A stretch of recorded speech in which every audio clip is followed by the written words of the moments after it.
שלום לכולם, היום אנחנו במדריך לפתיחת תיקיית שדים.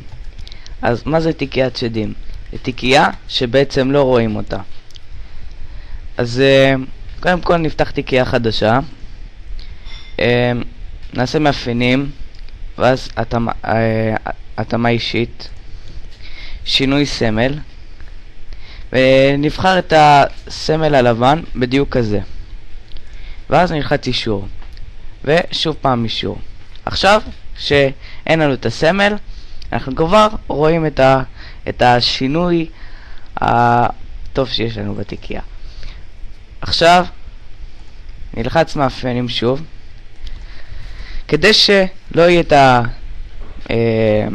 השם עצמו, נלחץ Alt ו-0160 ביחד, ואז זה בעצם לא כותב לנו כלום, ואז לוחצים אישור, ויש לנו את התיקיית שדים שרק מתי שעוברים עליה, ואיפה שאתם ממקמים אותה אתם עוברים עליה, ואז יש לכם את התיקייה ואתם יכולים לאחסן בה הכל.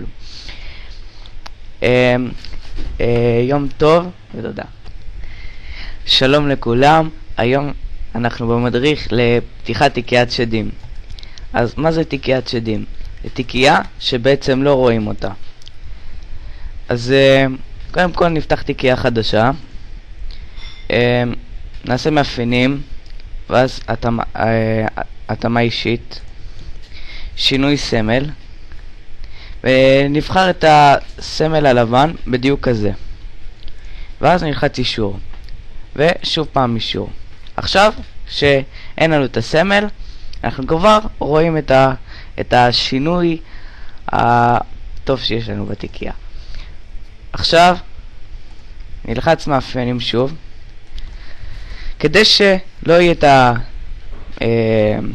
השם עצמו, נלחץ Alt ו-0160 ביחד, ואז זה בעצם לא כותב לנו כלום, ואז לוחצים אישור, ויש לנו את התיקיית שדים שרק מתי שעוברים עליה, ואיפה שאתם ממקמים אותה אתם עוברים עליה, ואז יש לכם את התיקייה ואתם יכולים לאחסן בה הכל.